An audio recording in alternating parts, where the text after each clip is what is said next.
Good afternoon. Can everybody hear me? No? I need to talk louder? Okay, is that better? All right. We will go ahead and get started. Y'all feel free to, if you're getting food, to continue to do that. But I'm gonna go ahead and get started with the presentation so we can get y'all out of here on time. Good afternoon, everybody. I want to thank you all so much for taking time out of your busy schedule to come out and have a conversation with us.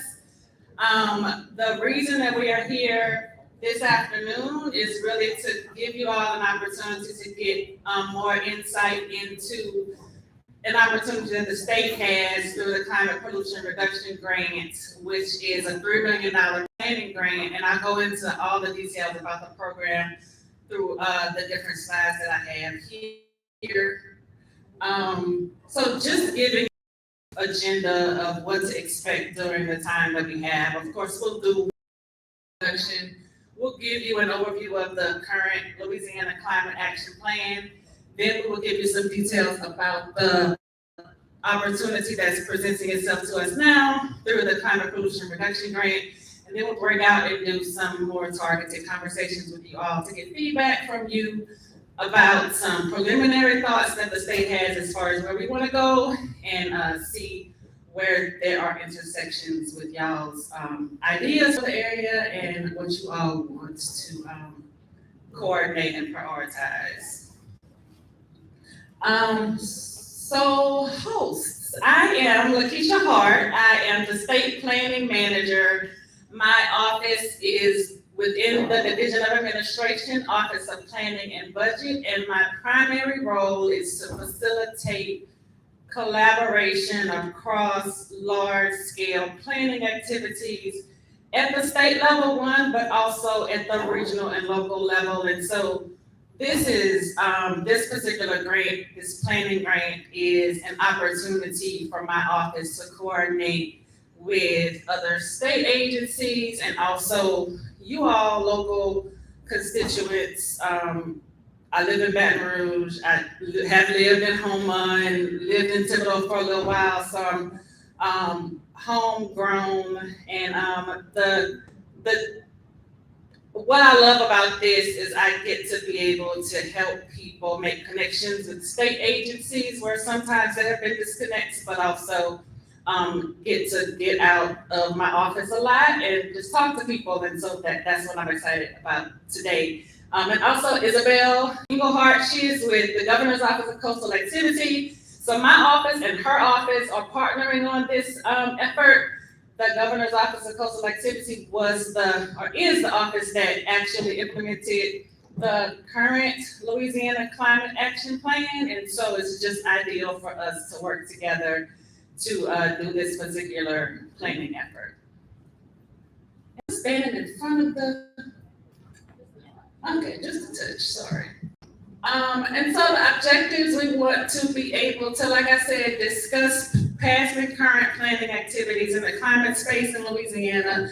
We want to be able to prioritize benefits that the Climate Action Plan can bring to your community specifically. We also want to discuss how you would like to see climate activities rolled out in your community. And we want to finally and most importantly, provide community-driven solutions that maximize climate and community benefits and elevate equity in future climate planning and implementation activities. So we have a poll. If you all have phones, if you don't have your smartphone, or like mine is dead, I think we have printed copies of the poll as well. I'll get out of the way so you all can get the little QR code. But this is our first poll question. Look at there, it's working.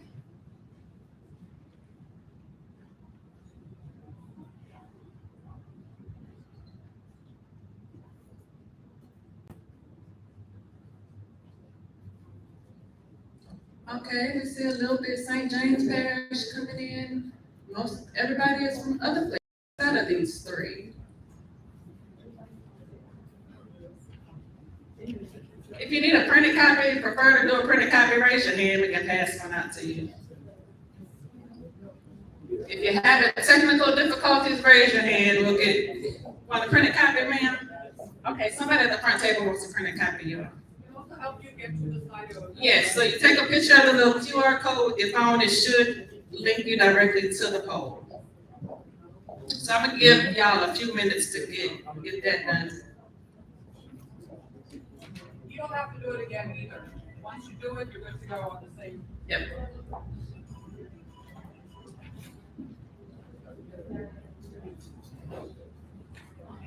Got it?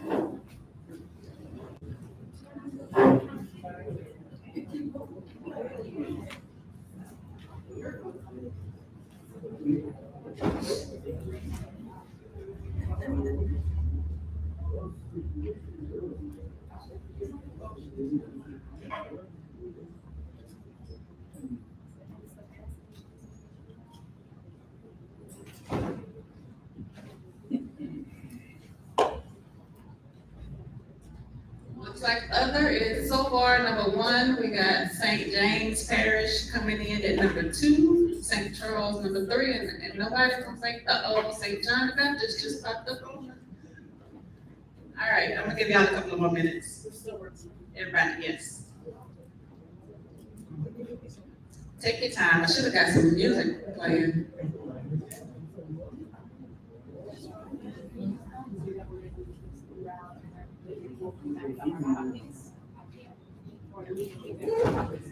Yeah, so y'all did it, hard copy, just leave it on the table, we'll, collect it at the end, and I can use the same slide on throughout, and we're gonna connect the dots with some of these questions, as we continue through the, some of the exercises later on.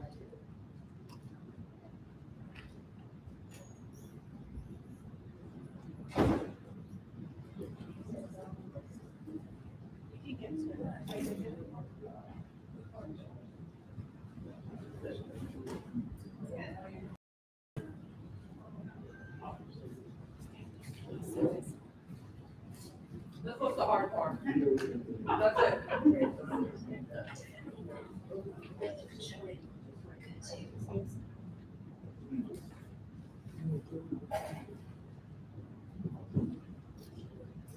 All right, is anybody still working? Looks like it got a little more quiet in here. Okay, St. James, look, I didn't even realize, jumped up to number one, 42% in St. James Parish. A lot of folks from other areas outside of the three that we highlighted, and then St. John and St. Charles, number three, or number four. Anybody in the other parish that want to say where they from? West Baton Rouge. Okay, West Baton Rouge. East Baton Rouge. East Baton, okay. Ascension, very good. Arlene, okay. I'm not the furthest from your tribe, I don't think.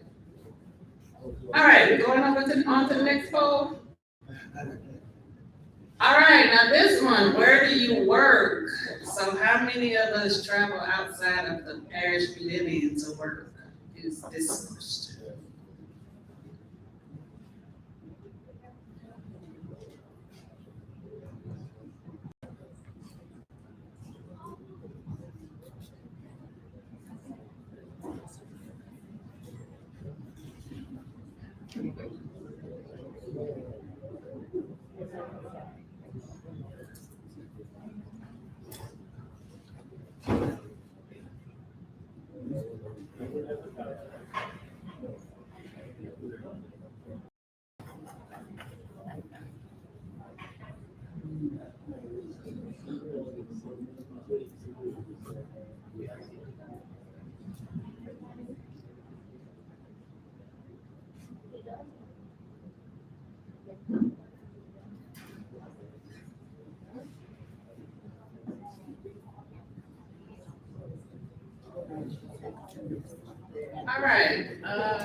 Anybody need more time?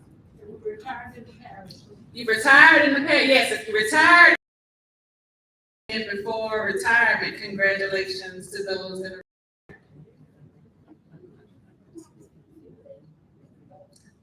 See, so, okay, so most folks live in St. James Parish, but most folks work somewhere else outside of St. James Parish. Nobody works in St. Charles or St. John the Baptist. One? Oh, the paper, St. John, okay, we got one in St. John. There you go, boom, just like that. Okay, next question, is that, oh, no more questions, all right. So, now I'm going to hand it over to my colleague Isabel, and she's gonna go over the overview of the climate action plan.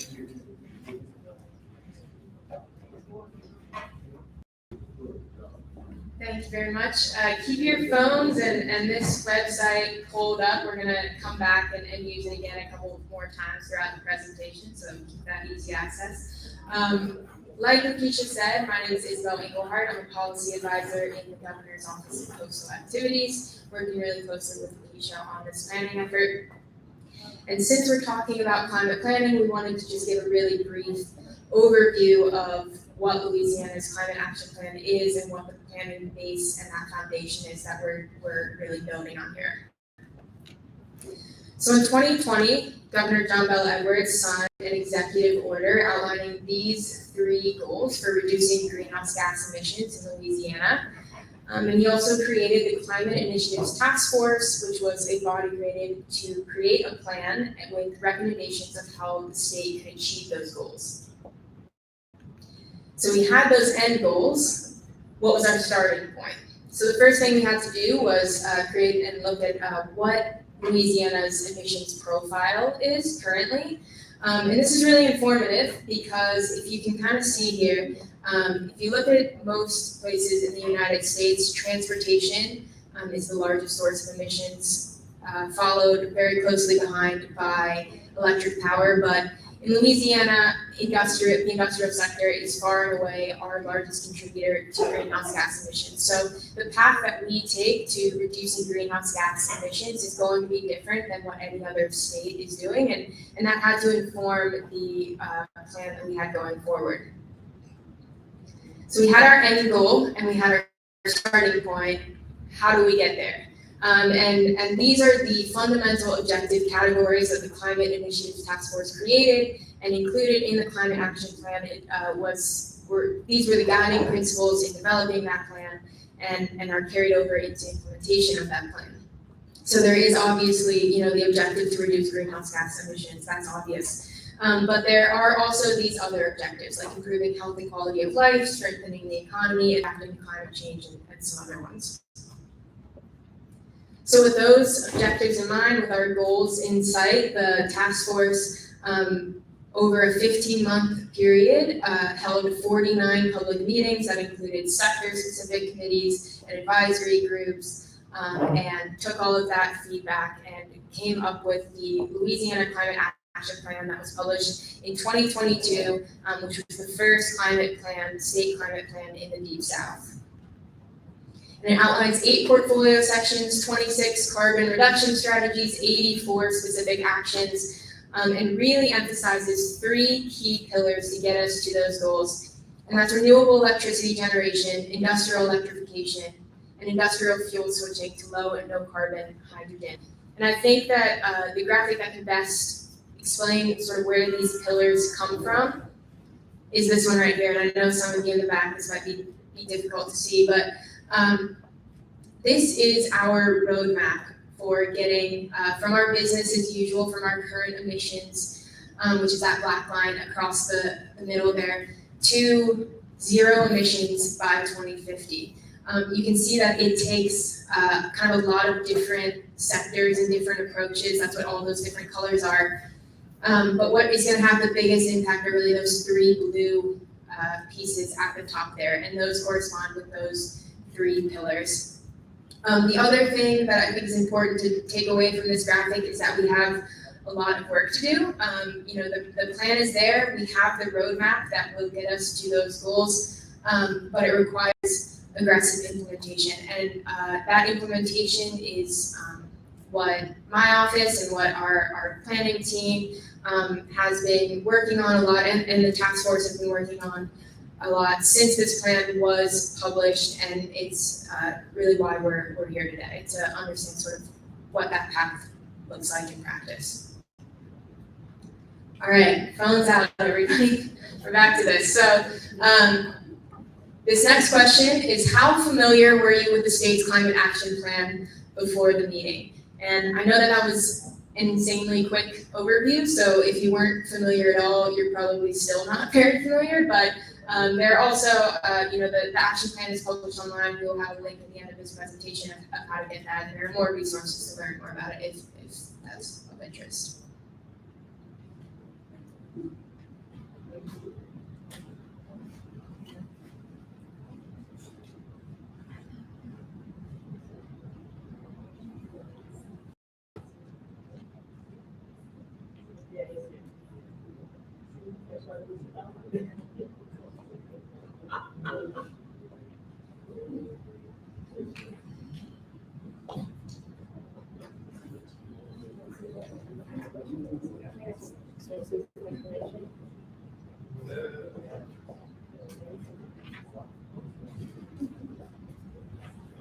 All right, so we can wait another second or two, but looks like most of you were not familiar with the state's climate action plan. So I do want to point out we'll be walking around the room and having conversations, and if you have any questions throughout this evening, please let us know. Like I said, there are more resources to kind of learn more about it. I'm going to move on to the next question though, which is, what sources of information do you trust on climate action? Where do you get your trusted information if you're interested in learning more about climate issues? Are you turning on the radio? Are you going to the news? Do you get on social media? Are you talking to your neighbors? Are you coming to meetings like this? Where do you learn more about what Louisiana is doing in the way of climate action, climate issues affecting Louisianans? All right, internet. So as you guys answered, these are going to pop up on the screen, hopefully. There we go, environmental groups.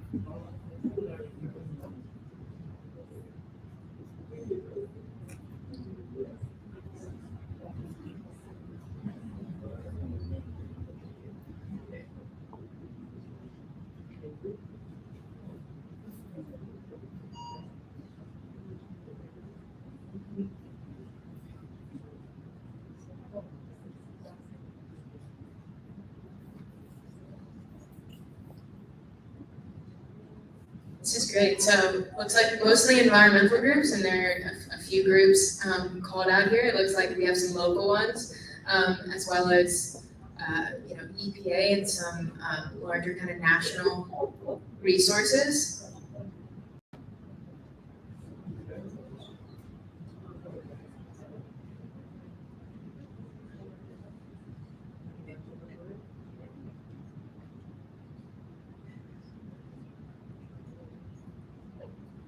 Alrighty. And I do want to note that a source that doesn't seem to be up here is the Louisiana Governor's Office of Coastal Activities. And so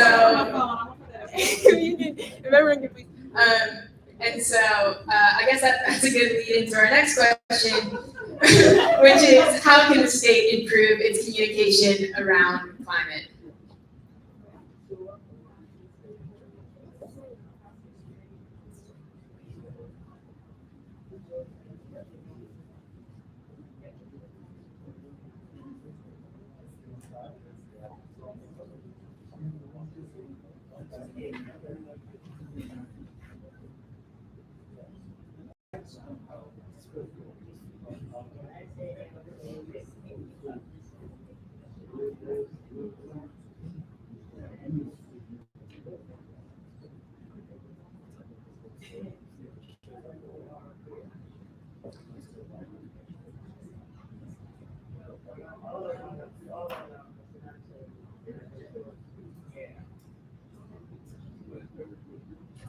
Oh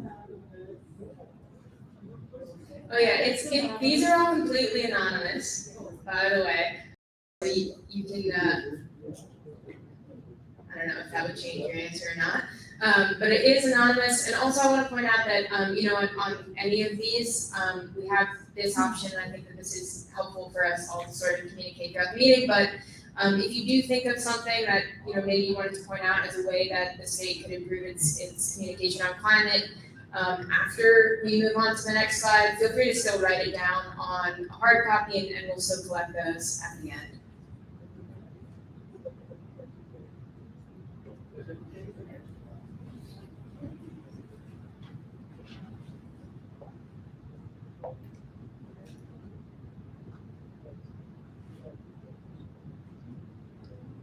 It looks like communicating with community members and with some specific groups is popping up here a little bit. Rise St. James obviously was on the last slide as well as here, and I think it's probably a good time to thank Rise St. James as well as concerned citizens of St. John and the Descendants Project. They helped us organize this meeting and find this location. So I think that's advice to communicate with those groups more. All right, I'm going to pass it back over to Lakeisha to talk more about the specific grant program that we're working on right now.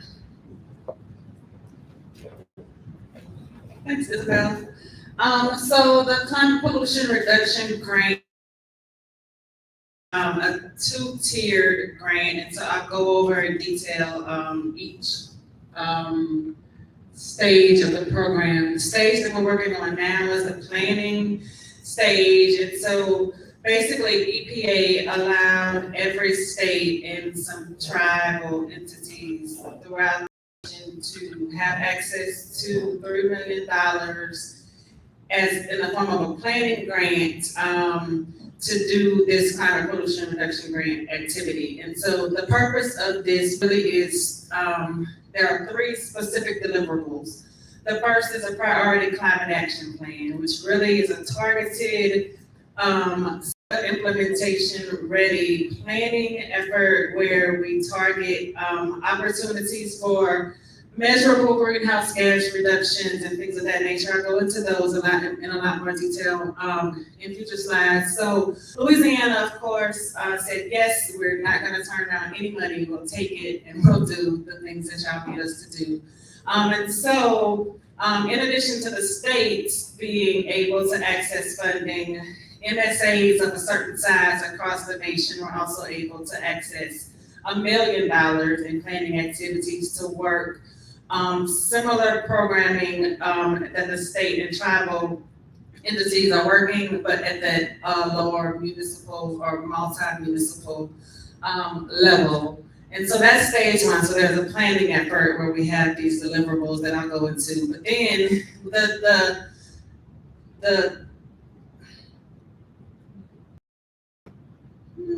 I don't want to say better because planning is great, right? Stage two, which is where the money meets the road, honestly, is there is also going to be officially out now an implementation grant where EPA is making available competitively across the nation $4.6 billion to do actual implementation projects and programs that specifically target greenhouse gas reductions, co-pollutant reductions, benefits to low-income and disadvantaged communities, and workforce. The caveats to being able to access the implementation grants, that anything that is done with those dollars must align with a priority climate action plan that is done. So for example, if St. James Parish wanted to apply for an implementation grant, it would have to be for a project that aligned with the state priority climate action plan. And so we really are here tonight to discuss with you where we see the priorities at the state level based off of the work that's already been done with the climate action plan that was finalized in 2022. Also, where we see a lot of the federal dollars coming into the state to, that really align with greenhouse gas reduction.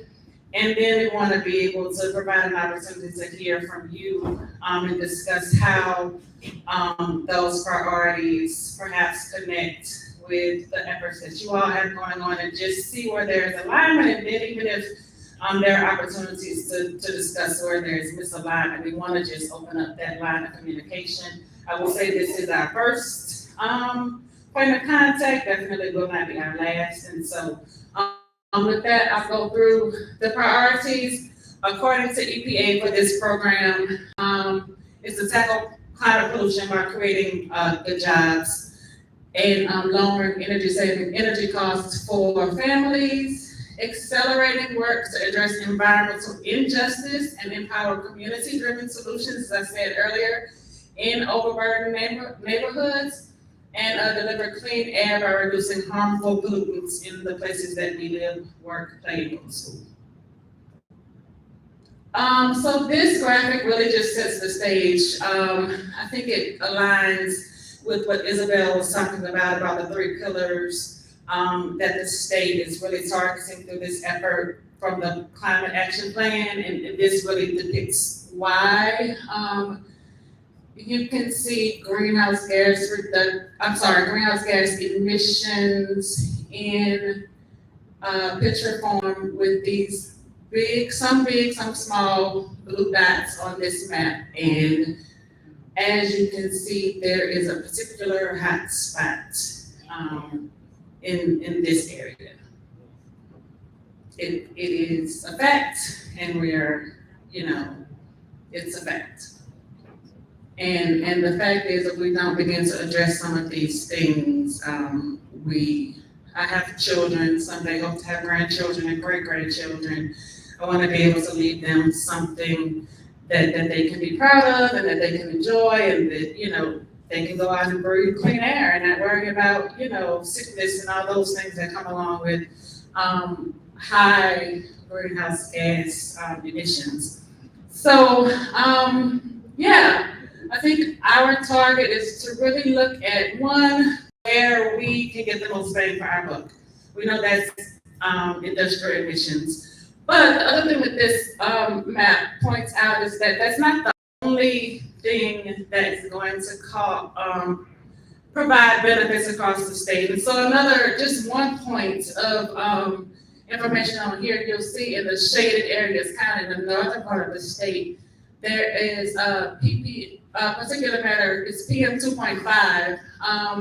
And so that's just another point where it's not necessarily a greenhouse gas emission, but it is a pollutant to our air. And so as we look at across the state, we are not just looking at one particular, thing, we're looking across many. And, the third thing I'll point out on this map is, there are hashtags. It's hard to see, but we're also looking at the hash areas of the disadvantaged communities, and so that's definitely a priority for us.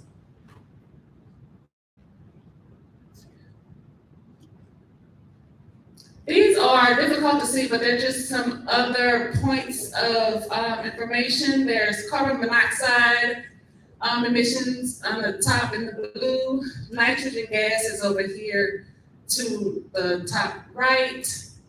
That's PM 2.5, bottom left, and sulfur dioxide, bottom right. Again, just highlighting that greenhouse, gases. Carbon dioxide is not the only thing that we're looking at. And we just zoomed to the area that we're in to show you all a little bit closer look at what, you're dealing with in the areas that you live and work. And Baton Rouge is in there too. Question, get your phones out and get your papers out. What are your greatest challenges to your community?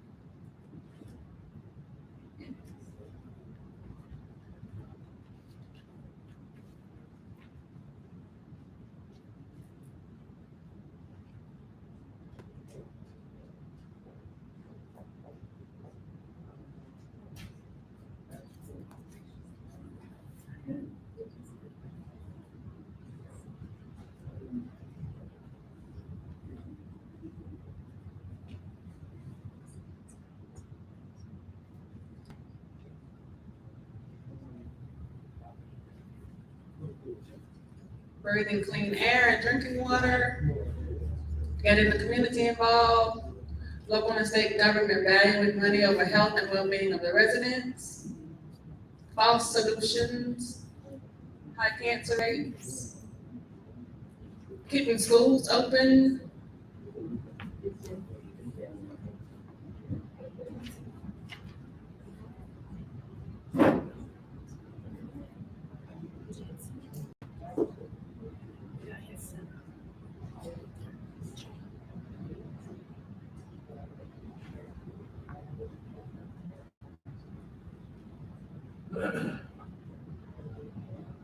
racism, eliminating community access to build on plants.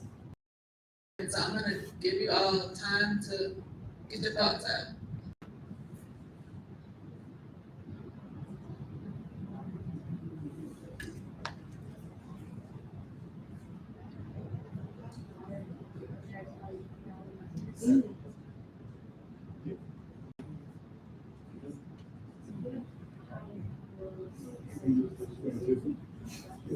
Yeah, high energy bills, energy monopoly, poverty, income inequality.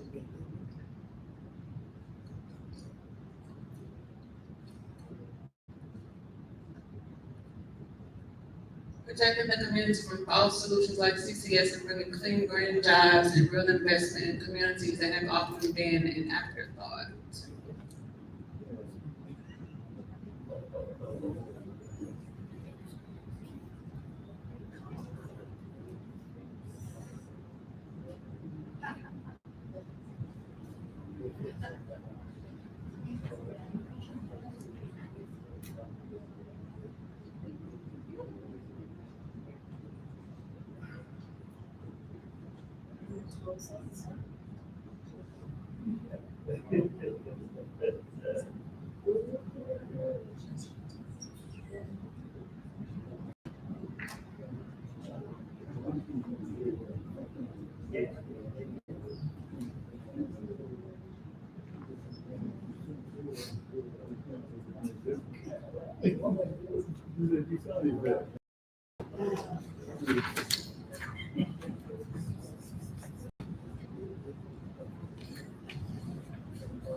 All right, I'll go about another minute on this one.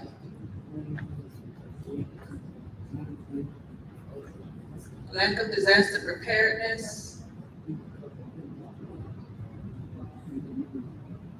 Officials not fighting hard enough for our community.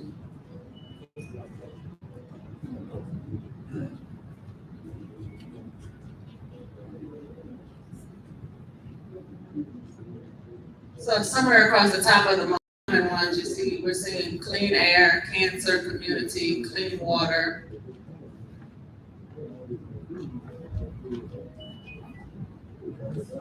All right, I got about 30 more seconds and then we'll move on to the next one.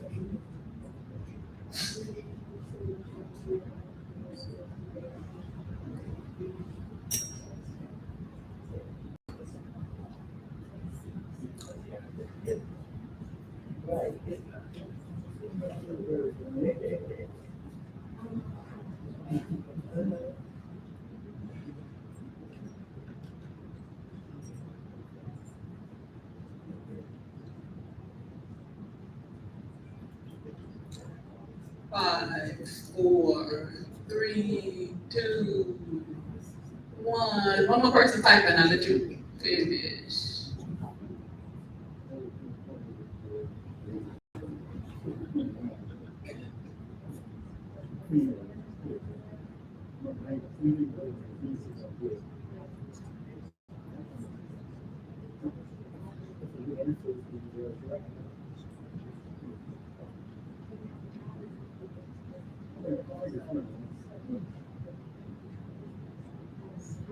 Okay, I'm gonna go to the next one.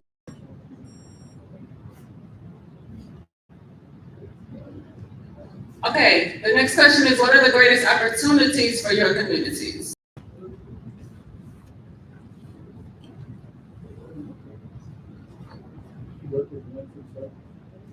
Breakfast, lunch, and supper. I like that answer.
If you put the question mark up and it's because you can't think of anything, that's valid, okay, we accept that. But if you put it up because you have a question, you can raise your hand and ask the question.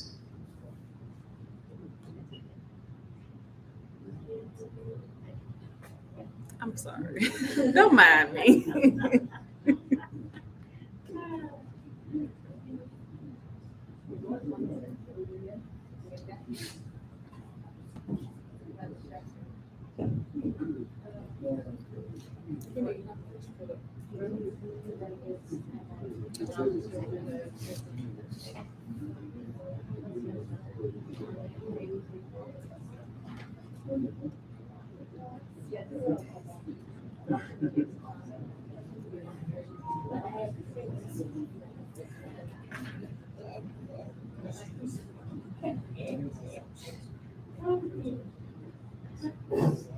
Lots dealing with community, environmental reform, transition and training and jobs.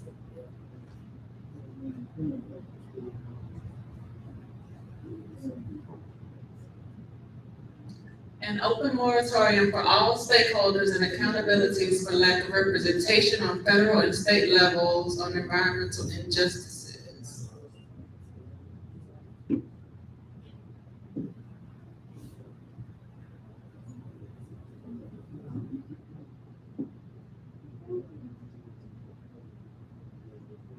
Check schools.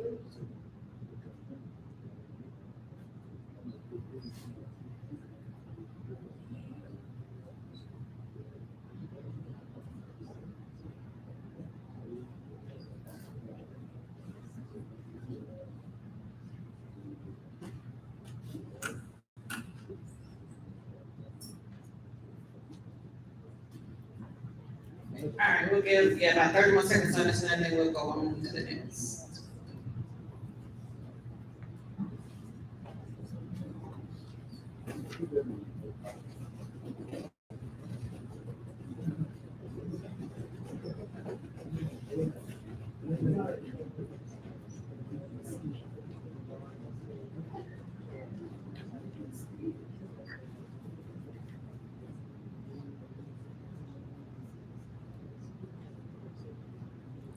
Five, four, three, two, one. Grace period. Okay. And so these areas that we have highlighted that could provide benefits to communities as a direct result of the efforts that we are undergoing right now. And so we wanted to just present these to you all, and these are the things that we'll talk through at your individual tables and get feedback from you about these and kind of how they align with the focus areas, those are on your table too. And so I just wanted to go over from our perspective, the official, what we call definitions of these things, and we'll continue the conversation. Isabel will come back up and do some great deep dive into some more of this stuff. I'm not the deep dive person, I'm gonna give you the high level, the details to somebody else. But, so air quality and public health, reducing greenhouse gas emissions along with criteria and hazardous co-pollutants can have short and long-term benefits for individual and public health. I think we all know what air quality is. It's good quality air that doesn't make us sick, right? Being able to go outside and breathe and not worry about increasing our chances of having asthma or any of the plethora of other things that come with bad air quality. Climate resilience. Resilience is such a tricky word because I think if you ask 5 different people, they have 5 different definitions of resilience. And so this is the approach when we are talking about climate resilience in this space. This is kind of what we mean. The ability of the natural and built environment to withstand and respond to environmental hazards related to climate change, such as hurricanes, flooding, drought, extreme heat, and wildfires. So it's where are we reducing the negative things that we have done to our environment so that the environment could do what it's supposed to do before we came along, right? And so it's how can we enable our environment to bounce back quicker, just like our people bounce back quicker, right? Where can we build in breathing room for Mother Nature to be able to have some extra space in this work? Another community benefit that we'll talk about, access to services and amenities. And access doesn't necessarily always mean being able to travel to a place or being able to approach a place. Access to utility services is a reduction in the utility bill, right? Those are switched. Oh, they're switched. Read number 5. Oh, energy costs, okay, never mind. Wait. Read number 4. Number 4, high quality jobs and workforce development. I think I can do that, right? No. The description in number 4 is access to service and amenities. Okay, gotcha. Number 4. Okay, access to service and amenities. Quality of life improvements that come from improved public access to essential goods, services, and infrastructure. So it is directly there. So how can we improve our community's access to where we need to go, to work, to doctors, to all the places that we need to travel to be able to have a good quality of life. And then, so energy cost savings, again, very directly reduction in the utility bill for residents, commercial, public, energy, and water users. And so some ways that we do that, we're looking at, just the energy transition, solar, things like that. And then high quality jobs and workforce development, pretty self-explanatory. How can we, through our efforts, not only build out a planning effort that reduces greenhouse gases, but in these programs that we build, how can we build workforce and training opportunities so the people that live in Louisiana can access the jobs that are coming from this energy transition, from the transition to green, like all of those things in all of the efforts that we're working in, we're thinking about how can we train up the workforce to be able to get these jobs that are coming as we make this shift. And so I think that is all that I have. And is another question? Yep, please rank these benefits according to the highest priority with the number 1 and the least priority with the number 5. So in those 5 that I went through, air quality and public health, climate resilience, access to services and amenities, high quality jobs and workforce development or energy cost savings, which one is the most important to you? And go from most important as a 1 to least important as a 5.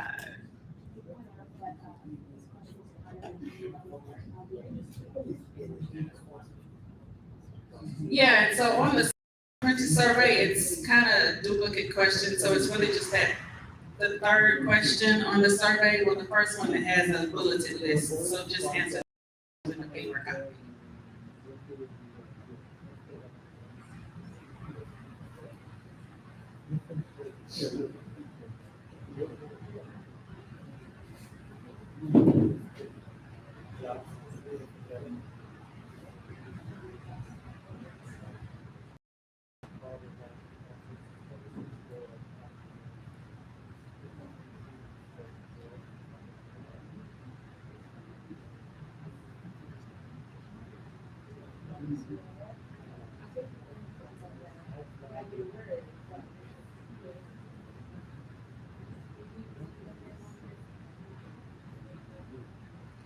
All right, looks like air quality and public health, is coming in at number 1, followed by climate resilience.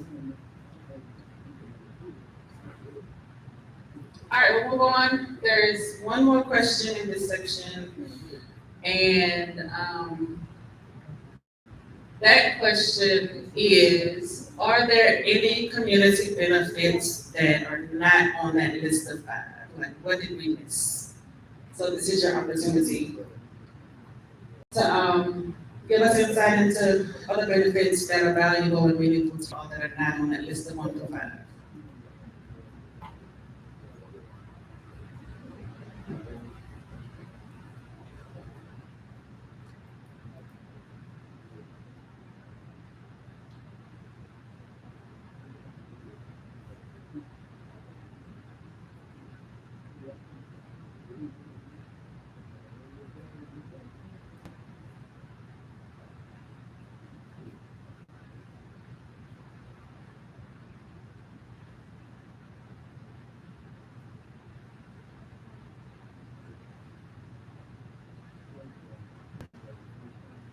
People power, that's a good.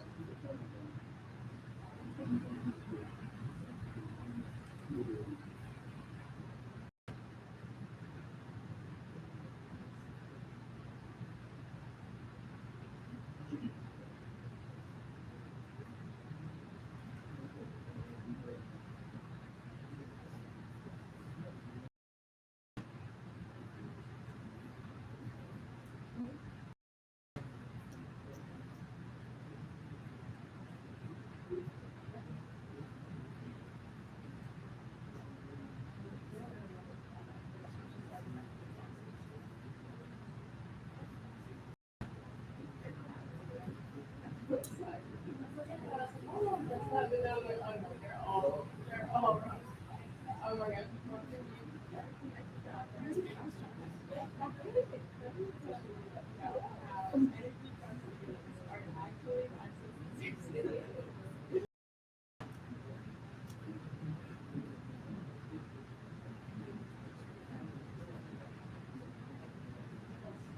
All right, we got 10 more seconds on this one.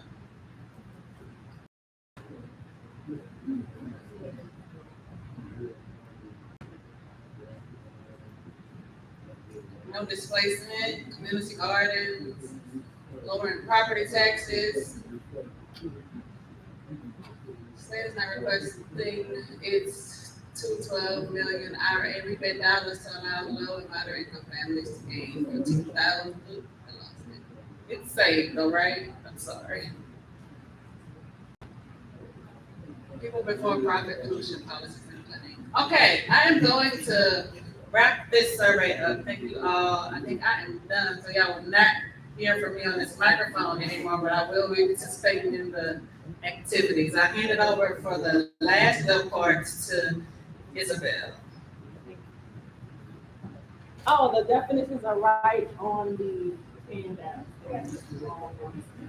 Yeah, so for those who didn't hear that, like you just pointed out that on your tables or when you walked in, there should have been a document that's a glossary. That'll be important for something that we're gonna talk about in a second, but those descriptions for the community benefits are correct and in the right order on that glossary. All the points for time. Yeah, good job, Lakeisha. Okay, so why we're here today. Lakeisha did a really great job of giving the kind of high-level overview of this EPA program, but what we really need to dig into today is sort of part one of phase one of that EPA program, which is developing a priority climate action plan. That's what we've been working on, and this is a diagram of the process that we've been engaged in since July and that we developed to help us build on our existing climate action plan and use our climate initiatives task force and all of our other resources to get us to this priority plan. So one thing I want to point out here, like I just said, is that we are not starting from scratch. We are not relitigating the entire climate action plan. We are building on that, and we are getting that closer to implementation and getting that plan actually on the ground here and furthering that planning effort. And so the first step that we did to in this process was taking that climate action plan back to the Climate Initiatives Task Force and raising this idea of priority actions that meet the goals of this EPA program, which is greenhouse gas reductions, but also those co-benefits, those other air pollutants, the high-paying jobs, and addressing environmental injustice in overburdened communities, all of those. And with the Climate Initiative Task Force help, as well as coordination with other government agencies, we developed a list of high-level priority focus areas. They're listed here. They're also listed in little circles on your table. They're also on the glossary. I'm not going to go through all of these in too much detail now. They are on your glossary. We can discuss them more. And I want to talk about a few of these that I think are particularly maybe important to this area and or maybe can mean a lot of different things and kind of just understanding kind of what we're talking about there. So the first one is industrial decarbonization. From looking at that chart of our emissions, this is, decarbonizing the industrial sector has to be a priority of any climate action, climate planning in Louisiana because it is such a massive part of our emissions profile. And to decarbonize that entire sector and get us down to net zero, that can't be just one approach. That has to be a suite of approaches, many different things all kind of happening at the same time. And so typically industrial decarbonization refers to four general approaches. So that's energy efficiency, just utilizing technology and best practices to reduce the amount of energy that's needed, which obviously then will release less emissions because we're burning less fuel. The next one is electrification. This is taking equipment and industrial processes that typically run directly on fossil fuels and electrifying them, which at that exact source would reduce emissions, and as we move towards a cleaner, more renewable electricity grid, will reduce Louisiana's overall emissions. Number three is low or no carbon hydrogen. Some industrial processes, because of the level of heat that is required, cannot use electricity to accomplish that, and so low and no carbon hydrogen is a way to run those, but with less emissions than fossil fuels. And then finally, carbon management, CCS, CCUS. There's a lot of different words for it. I know that some people in this room are familiar with it because it's popped up on the board here a handful of times. So that is capturing carbon dioxide and injecting it deep underground into porous geological formations. So this is kind of what we're talking about when we're talking about industrial decarbonization, and we do want to hear from you at your table, sort of, how familiar you are with any of these, any concerns that you have, whether any of these are jumping out as preferred approaches that maybe should be prioritized over others, and getting down into sort of what these pathways look like. The next one is community solar. Similar, I saw solar popping up on the board a lot. I think that people generally know solar is, using a panel to take the sun and create electricity. Community solar specifically is kind of a subset of that. It's a solar project that the subscribers to that project can access locally generated electricity. Or if the demand is not there, you can sell that electricity back to the grid because you are a part owner of that electricity by subscribing, and that then is a credit that reduces your energy bill. And then finally, built environment retrofits. Again, I think most people know kind of what this means, but I wanted to point it out just because it is, I think in this area, a lot of times we think of it as like home elevations. But it can be so many more things than that. It can be residential, commercial, public buildings. It can also be, things that improve energy efficiency or improve your indoor air quality or, are reducing energy bills, all those kind of things. So it's just a big category, and there are a lot of kind of options there of what that can look like. So where are we now? We have these draft priorities, and we are trying to get over here to these boxes on the right. Developing near-term, high-priority, implementation-ready measures that reduce greenhouse gases and harmful air pollution, and developing community-driven solutions that support the creation of good jobs and address environmental injustice in overburdened neighborhoods. Why we're here in this room today is this community engagement piece. So you can see that you're an integral part of getting to both of these boxes. But I do want to also point out that, if you look down at the near-term, high-priority, implementation-ready measures box, we do have 3 arrows pointing to that. We do have a lot of kind of ways that we are getting at that. The conversations that we're going to have with you and the input that you've already given us today, the conversations we're going to have with other communities over the next couple of weeks throughout Louisiana, that is how we are identifying these community-driven solutions. It's letting you all tell us what you want climate action to look like, where your concerns are, where your priorities are, and letting you guide us in creating those good jobs and addressing environmental injustice. So this is particularly hard to see, I think, on this projection. But it's actually hard to see no matter what screen you're looking at it on. This is the wrap up, though, of so many of the things that we have talked about tonight. It is connecting those community benefits that can come from climate activity, climate implementation activities, and specifically looking at how we get there from these priorities that we have identified through our climate action plan, through stakeholder engagement, through engagement with governments, government officials at every stage of Louisiana.